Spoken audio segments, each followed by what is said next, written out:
Phenomenal light जो है वो अपर्चर से, ऑब्स्टेकल से या फिर अपर्चर से बेंड होती है। किसी भी डायरेक्शन में लाइट कॉर्नर से बेंड हो सकती है, उसको हम लोग क्या कहते हैं, डायफ्रैक्शन। तो चाहे वो आपके पास ऑब्स्टेकल हो, चाहे वो आपके पास अपर्चर हो, पर कंडीशन क्या है कि अपर्चर की जो डायमेंशन है वो लाइट की वेवलेंथ के बराबर होनी चाहिए। ये आपके पास कंडीशन थी। आज आपके पास सिंगल स्लिट एक्सपेरिमेंट। तो सिंगल स्लिट एक्सपेरिमेंट में हम लोग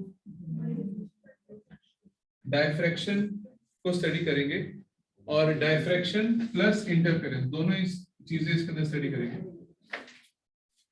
तो सपोज आपके पास एक अपर्चर है और यहाँ आपके पास एक लेंस है, दैट इज लेंस L1, और यहाँ पर आपके पास एक दूसरा लेंस है, that is lens L2, and this is what, this is a screen. हम सिंपली क्या कर रहे हैं, हम एक ऑब्जेक्ट लेकर उस ऑब्जेक्ट की इमेज स्क्रीन पर कन्वर्ट करना चाहते हैं यूजिंग दिस टू लेंसेज। दो लेंसेज की मदद से हम इस ऑब्जेक्ट की स्क्रीन उस इमेज पर बनाना चाहते हैं। यहां से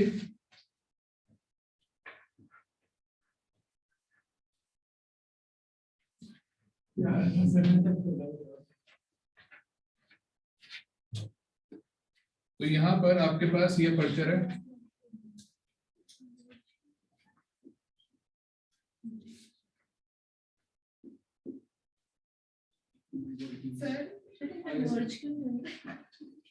तो इस अपर्चर में बोले क्या होगा, तो पता है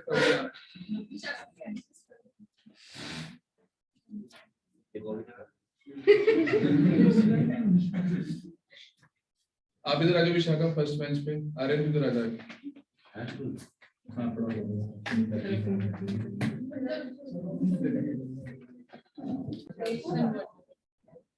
तो आपके पास ये ऑब्जेक्ट पड़ा हुआ है, लेट अस सपोज ये फोकस पे पड़ा हुआ है, तो फोकस पे जाएगा तो इसको रेस क्या पैरेलल चली जाएगी लेंस की।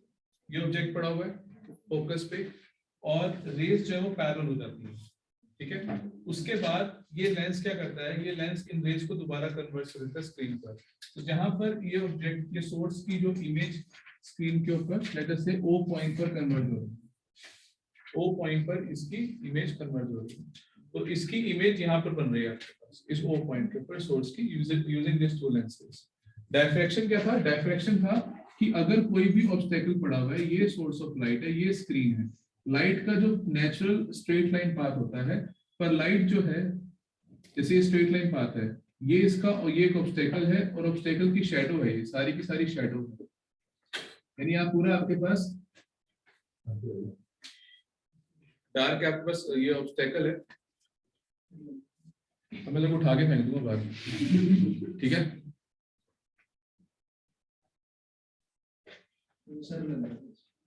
तो यहाँ पर ये ऑब्स्टेकल है और ये ऑब्स्टेकल की शैडो है। अब यहाँ से ये शैडो, ये शैडो आप देख रहे हैं, ये ऑब्स्टेकल आप देख रहे हैं, ऑब्स्टेकल से लाइट इधर जो है वो डायफ्रैक्ट हो जाएगी, ऑब्स्टेकल से लाइट कहाँ पे डायफ्रैक्ट होगी, इधर डायफ्रैक्ट हो जाएगी, समझिए बात। तो जहां पर शैडो है वहां पर लाइट पहुंच गई, इस फिनोमेनन को हम कहते हैं डायफ्रैक्शन। जहां पर शैडो है वहां पर लाइट पहुंच गई।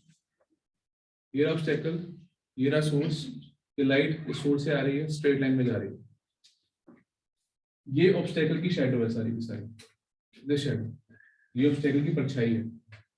यहाँ पर लाइट नहीं बननी चाहिए, ये पूरा डार्क होना चाहिए, पर लाइट जो है इस कॉर्नर से बेंड हो गई, इस कॉर्नर से बेंड होकर यहाँ चली गई लाइट, ठीक है। तो जहाँ हाँ स्ट्रेट लाइन में नहीं गई, बेंड हो गई, इसी को डायफ्रैक्शन कहते हैं, कि लाइट का कॉर्नर से बेंड हो जाना और जहां पर शैडो है वहां पर पहुंच जाना। तो bending of light from the corners of the obstacle and spreading, consequent spreading in the region of geometrical shadow, जहां पर शैडो है वहां पर लाइट का पहुंच जाना, इसको हम डायफ्रैक्शन कहते हैं। या फिर अगर एक अपर्चर होता, सिंपल एक अपर्चर होता, जैसे हम यहाँ पे हमने अपर्चर का इस्तेमाल किया है, अगर इस अपर्चर की डायमेंशन लाइट की वेवलेंथ के बराबर है, तो यहाँ से एक सोर्स आप देख रहे हैं, इस तरीके से लाइट जाएगी। अच्छा, इस तरफ इस स्लिट, इसके कारण यहाँ पर शैडो होनी चाहिए, यहाँ पर भी क्या होनी चाहिए, शैडो। लाइट सिर्फ इतनी जगह पे रहनी चाहिए, पर लाइट यहाँ से डायफ्रैक्ट हो जाती है, लाइट यहाँ से डायफ्रैक्ट हो जाती है, और जहां पर शेडो होनी चाहिए वहां पर पहुंच जाती है। यहाँ पर कंप्लीट लाइट आनी चाहिए थी, पीछे यहाँ शेडो होनी चाहिए थी, इसकी शेडो होनी चाहिए थी, बट लाइट डायफ्रैक्ट होके वहां पर पहुंच जाती है।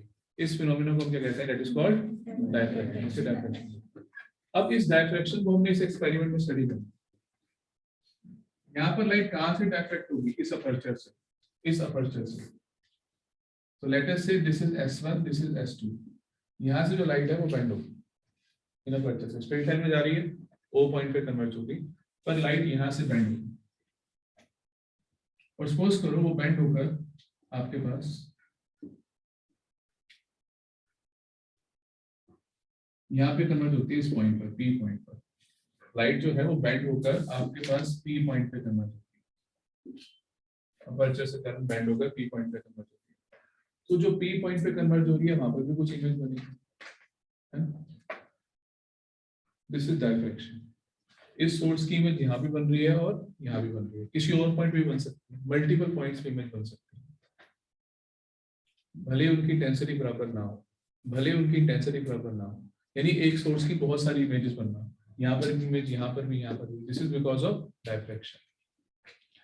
अब जो इमेजेस बनती हैं, जैसे जो यहाँ इमेज बन रही है वो प्रॉपर ब्राइट इमेज होगी, that is called central maxima. जैसे आपने कल इंटरफेरेंस में पढ़ा था, वैसे यहाँ पर भी क्या होगा? सेंट्रल मैक्सिमा होगा। बिल्कुल ब्राइट इमेज आपको नजर आएगी, इस सोर्स के बिल्कुल ब्राइट इमेज सेंटर पे नजर आएगी आपको, सेंट्रल मैक्सिमा। पर जितना हम सेंटर से दूर जाते रहेंगे, इमेज जो है वो फेंटेड होती रहेगी, यानी ब्लड होती रहेगी। यहाँ पर भी नजर आएगी पर वो ब्लड नजर आएगी, यहाँ पर भी नजर आएगी वो ब्लड नजर आएगी, फेंटेड होती रहेगी। यानी जो बाकी मैक्सिमास बनेंगे they will be of decreasing intensities. कल इंटरफेरेंस में आपने पढ़ा था कि सभी के सभी मैक्सिमास आपके पास इक्वल इंटेंसिटी के थे। तो यहाँ पर आपके पास जो मैक्सिमास हैं, all of this maximas will be of decreasing intensity. तो ये जो P पॉइंट पे इमेज बनेगी वो ये हो सकती है, और इसकी इंटेंसिटी क्या हो जाएगी? कम। या फिर ये हो सकती है, इसकी इंटेंसिटी क्या हो जाएगी? कम। अब जरूरी नहीं है कि मैक्सिमास ही बने, क्या पता मिनिमास बने, क्या पता P पॉइंट पे मिनिमम बन जाए, P पॉइंट पे मिनिमम बन जाए, ये बन जाए। तो मिनिमम पे हमें कुछ ही नजर नहीं आएगा, मिनिमम बनेगा तो कुछ नजर नहीं आएगा। जरूरी नहीं है कि हर बारी कुछ ना कुछ नजर आएगा। अगर मिनिमम बन रहा है तो कुछ नजर नहीं आएगा, सेकेंडरी मैक्सिमा है तो आपके पास कुछ फेंटेड इमेज आपको नजर आ जाएगी। ये डायफ्रैक्शन, समझ गए? तो डायफ्रैक्शन के कारण इस सोर्स की इमेज आपके पास स्क्रीन पे बनेगी। डन। ये आपके पास क्या है? This is point P point वो है जहां पर रेज डायफ्रैक्ट होके मिल रही है, ठीक है। इस पॉइंट पर कोई सेकेंडरी मैक्सिमा बन भी सकता है और नहीं भी बन सकता। तो हमें कंडीशन देखनी है कि सेकेंडरी मैक्सिमा बनेगा या नहीं बनेगा। बनेगा तो वो कौन सा? पहला सेकेंडरी मैक्सिमा, दूसरा सेकेंडरी मैक्सिमा, तीसरा, या पहला मिनिमा, दूसरा मिनिमा, तीसरा मिनिमा, क्या बनेगा? वो कंडीशन हमें देखनी, ठीक है। ये सब चीजें हमें देखनी है। एम क्लियर है? पर्पस क्लियर है? ठीक है। अब देखते हैं तो P पॉइंट पर क्या बनेगा, वो किसके ऊपर डिपेंड करेगा कि कंस्ट्रक्टिव इंटरफेरेंस हो रही है या डिस्ट्रक्टिव इंटरफेरेंस हो रही है। तो हम ये देखना चाहते हैं कि अगर कंस्ट्रक्टिव होगी तो सेकेंडरी मैक्सिमा बनेगा, डिस्ट्रक्टिव होगी तो सेकेंडरी मिनिमम बनेगा। और कंस्ट्रक्टिव और डिस्ट्रक्टिव को समझने के लिए हमें क्या देखना पड़ेगा? Path difference. क्या निकालना पड़ेगा आपको? We have to find out the path difference in that case. तो पार्ट डिफरेंस कितना होगा देखते हैं।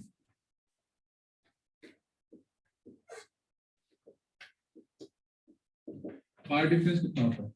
तो एक वेव S2 से P तक जा रही है, एक वेव S1 से P तक जा रही है, तो पार्ट डिफरेंस क्या होगा आपके पास? That will be S2P minus S1P, that will give you part difference। S2P minus S1P आपको पार्ट डिफरेंस होगा। तो पार्ट डिफरेंस निकालने का एक और तरीका भी है आपके पास।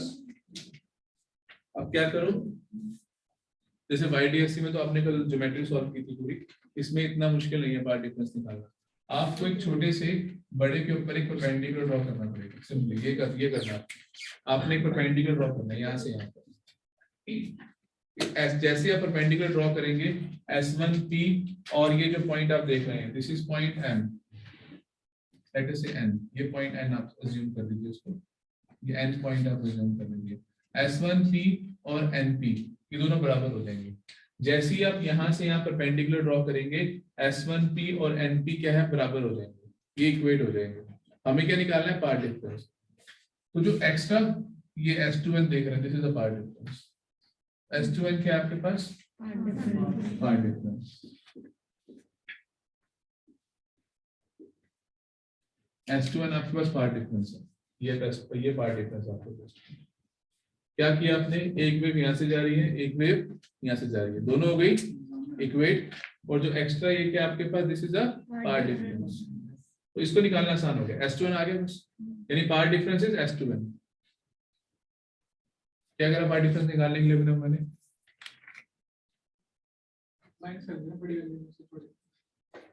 और उसके बाद क्या ध्यान है तुम्हारा,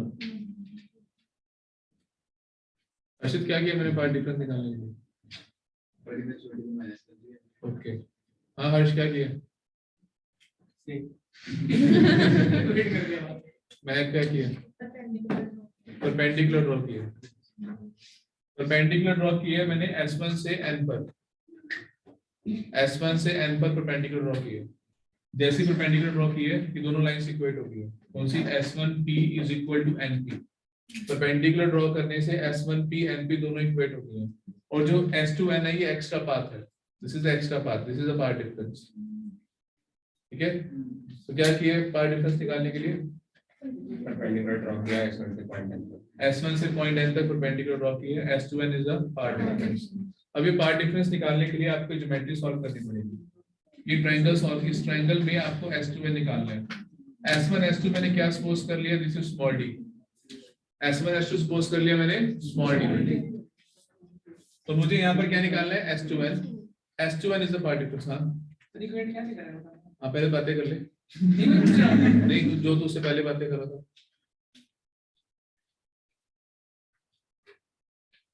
जब भी दो नॉन पैरेलल लाइंस हैं आपके पास, उन दो नॉन पैरेलल लाइंस को इक्वेट करना हो तो क्या करते हैं, छोटे से बड़े के ऊपर परपेंडिकुलर ड्रॉ कर देते हैं, ये दोनों इक्वेट हो जाते हैं। जो एक्स्ट्रा वाला होता है वो क्या होता है, पार्ट डिफरेंस। दो नॉन पैरेलल लाइंस को इक्वेट करने का तरीका क्या है, छोटे से बड़े के ऊपर परपेंडिकुलर ड्रॉ कर दो, जो एक्स्ट्रा वाला होता है वो क्या होता है, पार्ट डिफरेंस। तो वही इसमें दोनों लाइंस बेंड हो रहे हैं, कोई बात नहीं, बराबर ही। तो यहाँ से S1P is equal to, perpendicular draw करके इन दोनों नॉन पैरेलल लाइंस को इक्वेट कर देते हैं, जो एक्स्ट्रा वन होता है वो क्या होता है आपके पास, पार्ट डिफरेंस। तो S2N क्या आ गया आपके पास, पार्ट डिफरेंस। पता लग गया क्या। अब S2N निकालना है आपने, तो लेट अस सपोज ये सभी की सभी वेव जब P पॉइंट पे जा रही थी वो किसी एंगल से डायफ्रैक्ट हुई थी, और वो एंगल कितना है आपके पास, that angle is theta. Theta angle से वेव डायफ्रैक्ट हो रही है, दिस इज थीटा। ठीक है, so if this is theta, this is also theta. If this is theta, this is also theta. अगर ये थीटा है तो ये भी थीटा होगा, कोई दिक्कत। ये पूरा एंगल 90 डिग्री का है, this is 90 degree, this is theta, this is 90 minus theta, this is 90 degree, this is 90 minus theta, this will be theta. अब यहाँ पर आप ट्रायंगल S1 S2N देखेंगे, ट्रायंगल S1 S2N,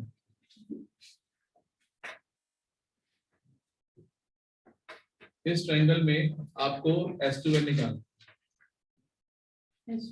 जिस साइड पर एंगल और परपेंडिकुलर दोनों गिवन होते हैं, दैट इज कॉल्ड बेस। इसको बेस कहते हैं। This is base, this is hypotenuse and this is perpendicular. ये बेस हो गया, ये हाइपोटेन्यूज हो गया और ये परपेंडिकुलर हो गया। आपको हाइपोटेन्यूज पता है और आपको परपेंडिकुलर निकालना है।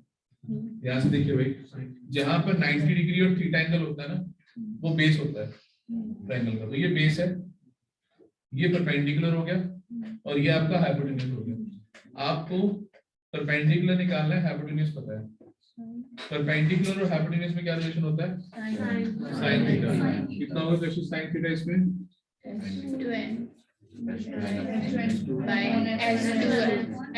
perpendicular upon hypotenuse. So this is S2N upon S1 तो आपके पास S2N कितना आ जाएगा, दिस विल बी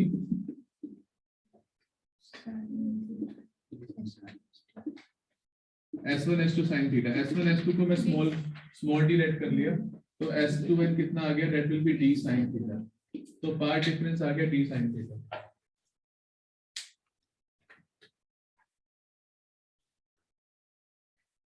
लास्ट में क्लियर आपको? सो पार्ट डिफरेंस आ गया आपको d sin थीटा, तेरे को अभी ना। अब यहां पर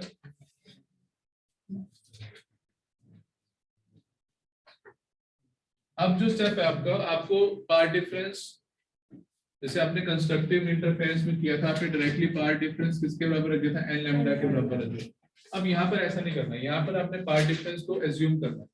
तो सबसे पहले मैं एज्यूम कर रहा हूँ, सपोज करना है कि लेट अस सपोज कि जो आपका पार्ट डिफरेंस है, path difference d sin theta है, इसको मैं सपोज कर रहा हूँ लेट अस से लैम्डा, यानी अगर ये कुछ θ1 एंगल पर डायफ्रैक्ट हो रही है तो पार्ट डिफरेंस मैंने क्या सपोज कर लिया, लैम्डा सपोज किया, लैम्डा पार्ट डिफरेंस, ठीक है।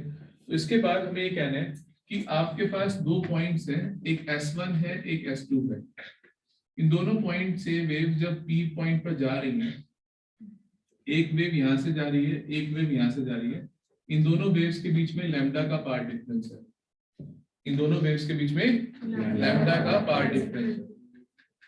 ये आपने कहना है कि the waves coming from, let us suppose the waves coming from S1 and S2 will have a part difference of lambda, ये सेट में लिख दीजिए। S1 S2 के बीच का डिस्टेंस d है, waves coming from S1 and S2 will have a part difference of lambda, ठीक है। हमने कंस्ट्रक्टिव इंटरफेरेंस पढ़ा था, कंस्ट्रक्टिव इंटरफेरेंस में जब भी पार्ट डिफरेंस लैम्डा का होता था तो क्या होता था आपके पास, सॉरी जब भी पार्ट डिफरेंस लैम्डा होता था वी हैव कंस्ट्रक्टिव इंटरफेरेंस, है ना, और जब भी पार्ट डिफरेंस लैम्डा बाय 2 होता था तो डिस्ट्रक्टिव, जब भी path difference lambda by 2, 3 lambda by 2, 5 lambda by 2 क्या होता था, डिस्ट्रक्टिव। डिस्ट्रक्टिव मतलब कैंसल हो जाता, सैटिस्फाई हो इस बात से कि लैम्डा बाय 2 पर क्या होती थी, डिस्ट्रक्टिव। अब ये क्या आप इसमें अज्यूम करेंगे कि लेट अस सपोज इस स्लिट में से जो वेव्स आ रही हैं, उन वेव्स को मैं दो हाफ्स में डिवाइड कर रहा हूँ, मैं दो हाफ्स में डिवाइड कर रहा हूँ, बीच में मैंने एक हाफ लेट कर लिया, जैसे सी लेट कर दी, यानी वेव्स कहाँ से आ रही हैं, S1 S2, तो मतलब पूरी स्लिट में से हर जगह से वेव आ रही है, तो पर मैंने इन पूरी स्लिट को कंट्रीब्यूशन को दो हाफ में डिवाइड कर दिया, 1 2 3 4 this will be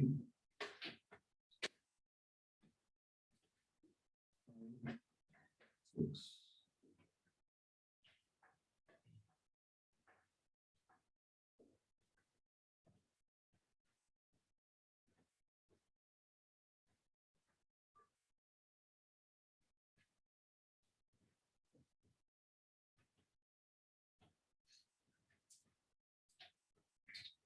चलिए मैंने ना इसको दो पार्ट्स में डिवाइड कर दिया, 1 to 5 और 6 to 10। अब एक वेव S1 से जा रही है, यानी इस 1 पॉइंट से जा रही है, और एक 2 पॉइंट से जा रही है, एक 10 पॉइंट से, एक वेव 1 से जा रही है, एक वेव 10 से जा रही है, कितना फेज डिफरेंस दोनों के बीच, कितना पार्ट डिफरेंस है, लैम्डा।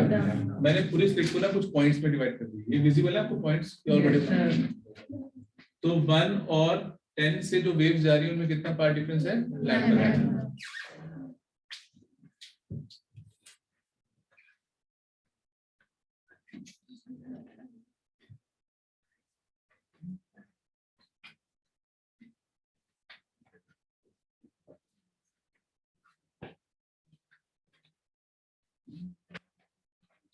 तो जो वेव 1 से जा रही है और 10 से जा रही है उनके बीच में लैम्डा का पार्ट डिफरेंस है।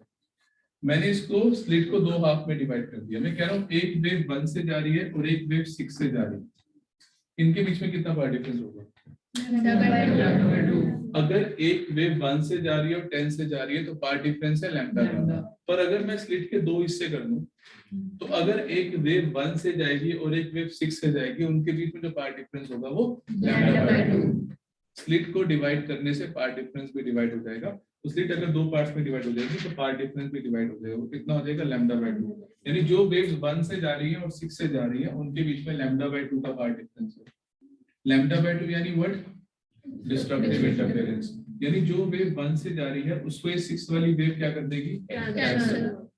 ऐसी जो वेव 2 से जा रही है और जो वेव 7 से जा रही है उनका कितना पार्ट डिफरेंस होगा, लैम्डा बाय 2। तो ये वाली वेव भी क्या कर देंगी, कैंसिल। 3 से और 8 से कैंसिल, 4 से और 9 से कैंसिल, 5 से और 10 से cancel. So all these waves will be cancelled. So the waves in the upper half will be cancelled by the waves coming from the lower half. जो ऊपर हाफ से वेव्स आ रही हैं उनको जो वेव्स लोअर हाफ से wave है वो क्या कर देंगी, कैंसिल आउट कर देंगे। तो इसमें आप लिखेंगे कि आप अज्यूम करेंगे कि स्प्लिट के S1 S2 से जो पार्ट डिफरेंस है वो कितना है, लैम्डा है। उसके बाद आप इस स्प्लिट के दो हिस्से कर देंगे, एक S1 C लेट कर लेंगे, एक S2 C लेट कर देंगे। और फिर आप कहेंगे कि जो वेव अपर हाफ से जा रही है और जो वेव लोअर हाफ से जा रही है उनके बीच में लैम्डा बाय 2 का पार्ट डिफरेंस है। Corresponding to every wave in the upper half, there is a wave in the lower half which will be having a part difference of lambda by 2. Statement दोबारा सुनिए। Corresponding to every wave in the upper half, there is a wave in the lower half which will be having a part difference of lambda by 2. जैसे अगर कोई wave 1 से जा रही है तो एक वेव 6 से भी जा रही होगी जो उसको कैंसिल आउट कर देगी, जिसका पार्ट डिफरेंस लैम्डा बाय 2। अगर कोई वेव 2 पॉइंट से जा रही है तो एक वेव 7 पॉइंट से भी जा रही होगी जो उसको कैंसिल आउट कर देगी। कोई 3 से जा रही है तो कोई 8 से भी जा रही होगी जो उसको कैंसिल आउट कर देगी। तो यानी जब भी पार्ट डिफरेंस लैम्डा का होगा तो क्या होगी आपके पास, डिस्ट्रक्टिव इंटरफेरेंस। यहाँ पर उल्टा होता है डायरेक्शन में, यानी अगर लैम्डा का पार्ट डिफरेंस है दो स्लिट्स के बीच में तो डिस्ट्रक्टिव इंटरफेरेंस। अब आप सपोज करिए इस पार्ट डिफरेंस कितना है आपके पास, लेट अस से 2 लैम्डा। अब आप इस स्लिट के 4 हिस्से करेंगे,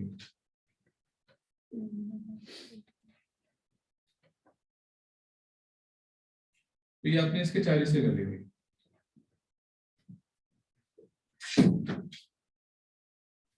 तो S1 S2 से जो वेव्स जा रही है उनके बीच में कितना पार्ट डिफरेंस है, 2 लैम्डा। अगर कोई वेव S1 से जा रही है और दूसरी वेव S2 से जा रही है, कितना पार्ट डिफरेंस है, 2 लैम्डा। तो अगर कोई वेव यहां से जा रही है और यहां से जा रही है, कितना पार्ट डिफरेंस होगा, लैम्डा बाय 2 का। ठीक है ना, देखिए पूरा यहां से यहां तक 2 लैम्डा था, तो यहाँ कितना हो गया, lambda by 2, lambda bye 2, lambda bye 2, lambda bye 2, और 2 लैम्डा था ना। तो इसको मैंने पूरी स्लिट को 4 स्लिट में डिवाइड कर दिया। दोनों S1 और S2 के बीच में पार्ट डिफरेंस 2 लैम्डा था, तो मैंने पूरी स्लिट को 4 हिस्सों में डिवाइड कर दिया। तो इसमें हम ये चीज एक्सप्लेन करेंगे कि जो वेव अपर हाफ से आएगी और सेकंड वाले में से आएगी वो दोनों एक दूसरे को कैंसिल आउट कर देंगे, लैम्डा बाय 2 का पार्ट डिफरेंस है। ऐसे ही आपके पास ये दोनों भी क्या कर देंगे, कैंसिल आउट। तो क्या होगा आपके पास, आपने इसको एक्सप्लेन नहीं करना, ये सिर्फ आपको समझाने के लिए था। आपने सिर्फ पहले वाला पार्ट एक्सप्लेन करना है कि जब पार्ट डिफरेंस लैम्डा होगा तो कैसे डिस्ट्रक्टिव इंटरफेरेंस प्रोड्यूस होगी। तो सिमिलरली करके आप यहाँ 2 लैम्डा भी कर देंगे और इसको जनरलाइज कर देंगे, जनरलाइज कर देंगे d sin theta n and that will be equal to n lambda. Generalise करेंगे तो कितना हो जाएगा, n लैम्डा हो जाएगा। तो यहाँ से sin थीटा n कितना हो जाएगा आपके पास, n लैम्डा बाय d। तो since sin theta n is approximately equal to theta n, theta n कितना हो गया, n लैम्डा बाय।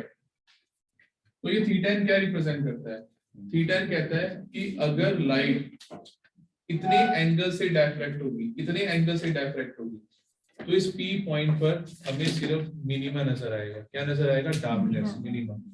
तो यानी this is the expression for angular position for minima.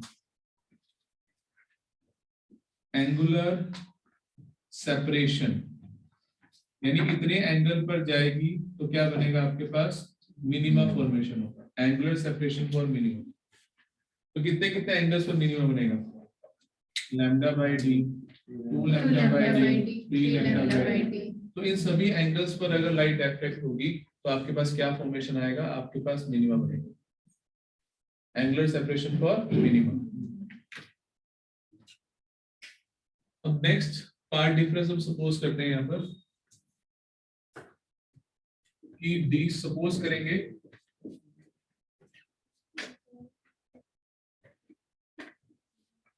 d sin theta 1 dash is equal to 3 lambda by 2। अब आप suppose करिए कि जो पार्ट डिफरेंस है वो कितना है 3 लैम्डा बाय 2। पहले आपने जो पार्ट डिफरेंस सपोज किया था S1 S2 बिंदु लैम्डा, अब आपने कितना सपोज किया यहाँ पर 3 लैम्डा बाय 2। तो यहाँ पर अगर एक वेव S1 से जा रही है और एक वेव S2 से जा रही है तो उनके बीच में पार्ट डिफरेंस 3 लैम्डा बाय 2 का है। तो इसमें से समझने के लिए देखिए, इसमें से बहुत सारी वेव जा रही हैं, तो हमने क्या करा कि इनके इस पूरी कंट्रीब्यूशन को स्प्लिट के 2 हिस्सों में 3 हिस्सों में बांट दिया, सी डी ई, यानी S1C CD और DE। तो यानी अगर यहां से यहां तक का पार्ट डिफरेंस 3 लैम्डा बाय 2 है तो S1C का कितना होगा लैम्डा बाय 2। यहां से कितना होगा लैम्डा बाय 2 लैम्डा बाय 2। इसका मतलब ये है कि अगर कोई वेव S1C से जाएगी, एक दूसरी वेव CD से जाएगी जिसका पार्ट डिफरेंस लैम्डा बाय 2 होगा उसके साथ, यानी उसको कैंसिल आउट कर देगी। अगर एक वेव यहाँ से जाएगी, दूसरी वेव यहाँ से जाएगी जो उसको क्या कर देगी कैंसिल आउट। इसका मतलब ये है कि यानी इन दोनों में से जो वेव्स हैं वो एक दूसरे को कैंसिल आउट कर देंगे। इन दोनों पार्ट्स में जो वेव जाएंगे वो एक दूसरे को कैंसिल आउट कर देंगे, फर्स्ट हाफ में से और सेकंड हाफ में से। ठीक है, कितना पार्ट डिफरेंस दोनों के बीच में लैम्डा बाय 2। अब जो थर्ड पार्ट है इसका स्लिट का, इसको कैंसिल करने के लिए कोई वेव नहीं है। इसमें से जितनी भी वेव जाएंगी वो सारी की सारी P पॉइंट पे पहुंच जाएंगी और उन्हें कैंसिल करने वाला कोई भी नहीं। तो इसमें से जो वेव जाएंगी वो क्या करेंगी कंस्ट्रक्टिव इंटरफेरेंस करेंगी, यानी जो थर्ड पार्ट में से वेव जाएंगी वो क्या करेंगी कंस्ट्रक्टिव इंटरफेरेंस। तो ये हम इसमें जनरलाइज करके लिख देंगे, we divide the slit into 3 equal parts, so the part difference between the waves coming from the first part and the second part will be lambda by 2. So corresponding to every part in the upper half there is a part in the lower half which will cancel out, so the waves coming from the third part will add up to produce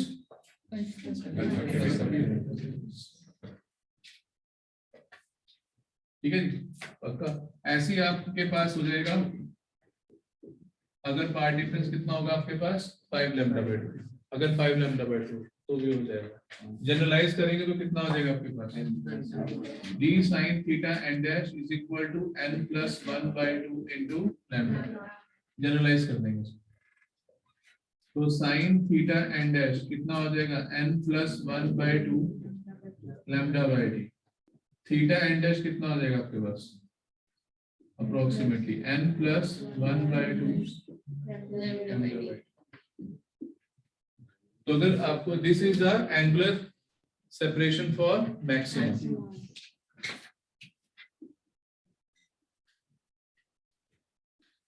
angular separation for maximum, maximum का angular separation. तो पहला maxima कहाँ बनेगा भाई, n की value क्या put करेंगे यहाँ पे 1, तो पहला मैक्सिमा क्या बनेगा 3 बाय 2 लैम्डा बाय 2। दूसरा क्या बनेगा this will be the angular separation for maximas। तो मैक्सिमा मिनिमा कितने कितने एंगल पर बनेंगे वो हम फाइंड आउट करेंगे। ये था हमारे पास सिंगल स्लिट एक्सपेरिमेंट। और अगर हम इसका इंटेंसिटी प्लॉट करेंगे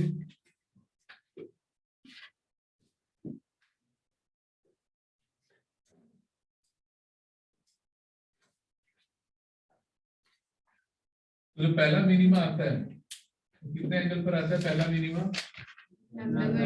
this is the graph between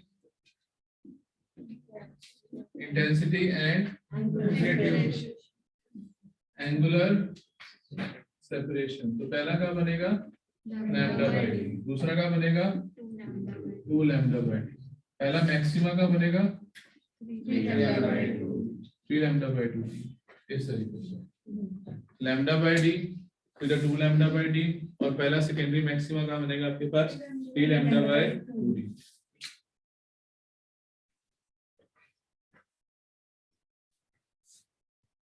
ऐसे इस तरफ एंगल्स आ जाएंगे। ये ग्राफ है इंटेंसिटी वर्सेस एंगुलर सेपरेशन का। पूछिए कोई डाउट है इसमें, कोई डाउट नहीं किसी को। तो मैक्सिमस की इंटेंसिटी कम क्यों होती रहती है इसके अंदर, central maxima is huge and bright but all the secondary maximas are of they get blurred they have decreasing intensity. Portion of slit decrease हो जाता है। तो पहले सेंट्रल मैक्सिमा में सारी की सारी वेव्स इकट्ठा होकर पी पॉइंट पे ऐड हो रही थी। They are adding at point O. All the waves are adding at point O. If all the waves are adding at point O, so intensity will be brighter. But for first secondary maxima, you have observed that only 1/3 of the slit is contributing. ऊपर के दो हिस्से तो destructive कर गए, तो सिर्फ तो तीसरा हिस्सा था इसका, इसको हमने 3 पार्ट में डिवाइड किया था ना, तीसरा हिस्सा क्या कर रहा था, सिर्फ ऐड होके आपके पास मैक्सिमा प्रोड्यूस कर रहा था। अगले की इंटेंसिटी और कम होगी, क्यों? जब आपने 5 λ/2 लिया तो आपने स्लिट के 5 हिस्से किए, पहले 4 हिस्से तो कैंसिल आ गए, ओनली सिर्फ 1/5 पार्ट गेट कंट्रीब्यूशन, है ना। तो contribution due to the slit is decreasing continuously, slit की कंट्रीब्यूशन की आपके पास कम होती जा रही है, इस करके सेकेंडरी मैक्सिमस की इंटेंसिटी भी क्या होती जा रही है, कम होती जा रही है। ये डाउट इसके अंदर डायफ्रैक्शन में नहीं, 4i0 नहीं होता इसमें।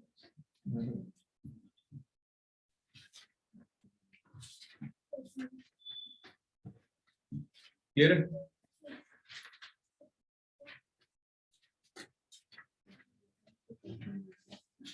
ये आता है हमारे पास एंगुलर सेपरेशन, पर हमसे पूछा जाता है लीनियर सेपरेशन। अगर हमें ये निकालना हो, ये तो एंगुलर सेपरेशन है, एंगुलर सेपरेशन का मतलब है कि अगर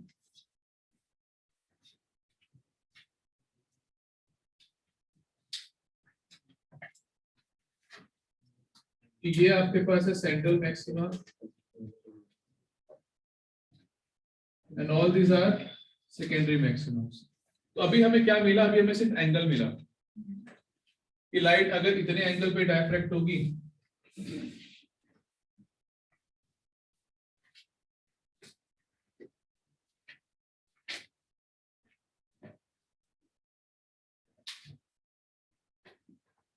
लाइट अगर इतने एंगल पे डायफ्रैक्ट होगी आपके पास,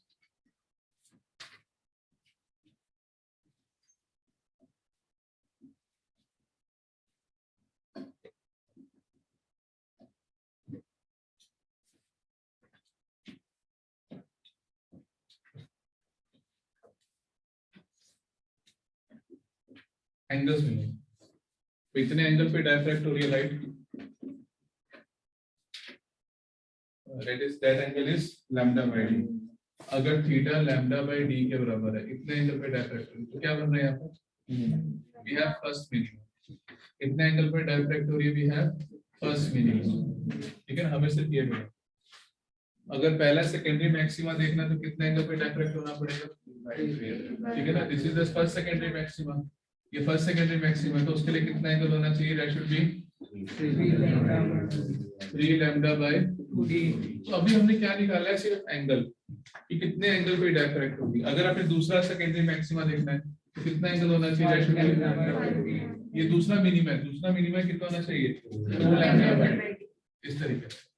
तो जो ग्राफ है ना वो एंगल वर्सेस इंटेंसिटी है, कि लाइट अगर इतने एंगल पर λ/d एंगल पर बेंड होगी तो पहला मिनिमा बनेगा, लाइट अगर 3 λ/2d पर बेंड होगी तो पहला मैक्सिमा बनेगा, इतने एंगल पर बेंड होगी तो फिर पहला मिनिमा बनेगा, इस तरीके से। पर जो न्यूमेरिकल पूछा जाता है, जैसे एनसीईआरटी में भी काफी न्यूमेरिकल है जिसमें वो एंगुलर सेपरेशन ना पूछकर आपसे लीनियर सेपरेशन पूछते हैं। तो अगर वो लीनियर सेपरेशन पूछते हैं आपसे, यानी पहला मिनिमा का लीनियर डिस्टेंस कितना है सेंटर से, अगर वो लीनियर सेपरेशन पूछते हैं कि सेंटर से कितना डिस्टेंस है, ये चीज पूछेंगे आप, तो कैसे बताएंगे भाई लीनियर डिस्टेंस, कैपिटल डी से मल्टीप्लाई। तो पहले मिनिमा की एंगुलर सेपरेशन कितनी है, λ/d, लीनियर सेपरेशन कितनी होगी, कैपिटल डी से मल्टीप्लाई करने की, λ/d/d। एंगुलर सेपरेशन से लीनियर सेपरेशन निकालनी है तो कैपिटल डी से मल्टीप्लाई करना है। तो पहले मैक्सिमा की एंगुलर सेपरेशन कितनी है, 3 λ/2d, this angle is 3 λ/2d। अगर लीनियर डिस्टेंस निकालना है यहाँ से यहाँ तक का तो कितना आ जाएगा, दैट विल बी 3 λd/2d। इस तरीके लीनियर डिस्टेंस निकालने के लिए कैपिटल डी से मल्टीप्लाई करते हैं। दूसरे मिनिमा का एंगुलर सेपरेशन कितना है, 2 lambda bye D. Linear distance निकालने के लिए 2 2 लैम्डा डी बाय स्मॉल। अब याद करने का तरीका देखो, मिनिमस के लिए इंटीजर वैल्यू, मल्टीपल क्या है, मल्टीपल है lambda capital D by small D. Multiple क्या है, lambda capital D by small D, ये आपका मल्टीपल है। तो मिनिमा के लिए इंटीजर वैल्यू, जैसे मैं कह रहा हूँ फोर्थ मिनिमा, तो क्या हो जाएगा 4 lambda D by small D. Sixth minima 6 lambda D by small D. ये मिनिमा की लीनियर सेपरेशन है, सेंटर से डिस्टेंस आता है। पर अगर मैं मैक्सिमा निकालना चाहता हूं तो 0.5 ऐड करना है, 0.5 ऐड कर। सिक्स्थ मैक्सिमा की लीनियर सेपरेशन 6.5, ठीक है ना। फिफ्थ मैक्सिमा, और जो हमने कल इंटरफेरेंस पढ़ा था, YDS स्टडी किया था, उसमें क्या था इंटरफेरेंस में, वो उसमें उल्टा था। इंटरफेरेंस में जो इंटीजर वैल्यू है that is called maxima. Interference में था fifth maxima 5 lambda D by small D. Fifth minima के लिए 4.5 वापस किया, 4.5 वापस आ जाओ, ये है आपके पास। तो यहाँ से आप पोजीशन, लीनियर पोजीशन और एंगुलर पोजीशन निकाल सकते हैं। एंगुलर सेपरेशन में कैपिटल डी नहीं आता, लीनियर सेपरेशन में आपके पास कैपिटल डी आता है, बस ये पहचान है आपके पास, ठीक है। अच्छा, आप अब ये बताएं कि जो सेंट्रल मैक्सिमा है, सेंट्रल मैक्सिमा की जो विड्थ है और सेकेंडरी मैक्सिमा की जो विड्थ है वो बराबर नहीं होती। देखने से पता लग रहा है सेंट्रल मैक्सिमा की जो विड्थ है वो ट्वाइस होती है, डबल होती है। तो इसको मैथमेटिकली प्रूव करना है कि जो सेंट्रल मैक्सिमा की विड्थ है, फ्रिंज विड्थ है सेंट्रल मैक्सिमा की, वो ज्यादा है सेकेंडरी मैक्सिमा की। तो सेकेंडरी मैक्सिमा की फ्रिंज विड्थ ये है, सेंट्रल मैक्सिमा की फ्रिंज विड्थ ये है, सेंट्रल मैक्सिमा की फ्रिंज विड्थ ये है और ये। तो कैसे निकालेंगे सेंट्रल मैक्सिमा का? सबसे पहले एंगुलर विड्थ। तो रियल सेंट्रल मैक्सिमा की एंगुलर विड्थ कितनी होगी? सेंट्रल मैक्सिमा की एंगुलर विड्थ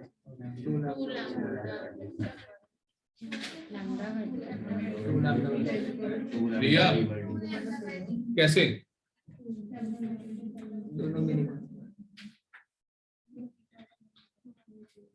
ये सेंट्रल मैक्सिमा है, ठीक है। तो सेंट्रल मैक्सिमा की एंगुलर विड्थ यानी ये एंगल निकालना है, पूरा ये एंगल। सेंट्रल मैक्सिमा की एंगुलर विड्थ यानी कि ये पूरा एंगल निकालना है। कितना एंगल कितना है? Lambda by. नीचे वाला एंगल कितना है? Lambda by. पूरा एंगल कितना होगा? 2 लैम्डा बाय। तो सेंट्रल मैक्सिमा की जो एंगुलर विड्थ है वो कितनी है? 2 lambda bye D.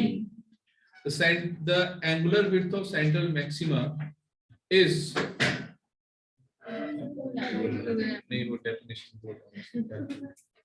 it is the separation between the angular width of central maxima is the separation between the angular width of minima on either side of maxima. इस central maxima के दोनों तरफ जो minima है, अगर हम इन दोनों के बीच का एंगल निकाल दें तो वो सेंट्रल मैक्सिमा की एंगुलर विड्थ होगी।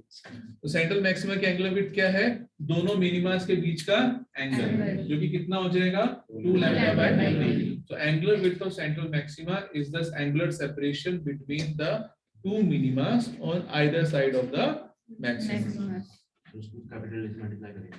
नहीं, angular separation की बात है। तो angular separation central maxima की कितनी आएगी आपके पास? That is 2 lambda by d. इसकी linear separation कैसे निकालोगे? यानी फ्रिंज विड्थ कैसे निकालेंगे? d से मल्टीप्लाई। तो d से मल्टीप्लाई कर देंगे तो फ्रिंज विड्थ आ जाएगी। तो फ्रिंज विड्थ कितनी आ जाएगी सेंट्रल मैक्सिमा की? 2 lambda d by small d। ये सेंट्रल मैक्सिमा की फ्रिंज विड्थ आ गई आपके पास, 2 lambda d by small d। Done? अच्छा, अगर सेकेंडरी मैक्सिमा की निकालनी हो एंगुलर विड्थ तो कितनी होगी? अगर सेकेंडरी मैक्सिमा की एंगुलर विड्थ निकालनी हो, यानी हमें ये वाला एंगल निकालना, तो कैसे निकालोगे? सेकेंडरी मैक्सिमा का एंगल निकालना है। आप बोलो मधु कैसे करें?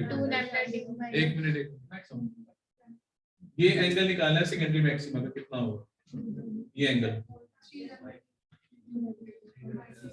ये है दूसरा मिनिमा, ये दूसरा मिनिमा है, दूसरा मिनिमा का एंगल है कि नहीं? दूसरे मिनिमा का एंगल कितना होता है? 2 lambda bye D minus lambda by. ये दूसरे मिनिमा का एंगल कितना है? 2 लैम्डा बाय डी। और पहले मिनिमा का एंगल कितना है? lambda by d. दूसरे मिनिमा के एंगल में से पहला मिनिमा का एंगल माइनस कर दोगे तो ये वाला एंगल आ जाएगा ना। Yes, sir. ठीक है ना। तो जो अगर आपने एंगुलर सेपरेशन निकालना है सेकेंडरी मैक्सिमा का तो वो कितना होगा 2 lambda bye D minus Lambda by d. That will B. Lambda by d. और अगर लीनियर सेपरेशन निकालना है तो कैपिटल डी। तो सेकेंडरी मैक्सिमा की लीनियर विड्थ कितनी होती है lambda D by small D और इसकी कितनी होती है 2 lambda D by small D. तो जो फ्रिंज विड्थ है सेंट्रल मैक्सिमा की वो डबल होती है सेकेंडरी मैक्सिमा से। इस क्वेश्चन को भी आप प्रूव कर सकते हैं 2 मार्क्स का क्वेश्चन कि show that the fringe width of central maxima is twice the fringe width of secondary maxima. secondary maxima की एंगुलर सेपरेशन निकालनी आ गई। ये कैसे निकालनी है हमने? क्यों 2 लैम्डा बाय डी क्या होता है?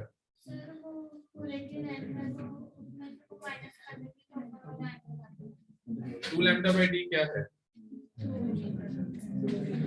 2 लैम्डा बाय डी क्या है? सेकंड मिनिमा का angular separation. 2 lambda bye D क्या है? सेकंड। ये फर्स्ट मिनिमा है ना, ये सेकंड मिनिमा है। तो 2 लैम्डा बाय डी क्या है? सेकंड मिनिमा का angular separation. Angular separation second minima का। और लैम्डा बाय डी क्या है? फर्स्ट मिनिमा का एंगल। तो सेकंड मिनिमा के एंगल में से फर्स्ट मिनिमा का एंगल माइनस करोगे तो ये जो है सेकेंडरी मैक्सिमा की विड्थ आ जाएगी। बाकी सब भी सेम हो। ठीक है भाई। तो कैसे निकालते हैं भाई अभिनव सेकेंडरी मैक्सिमा की फ्रिंज विड्थ? जल्दी से बताओ।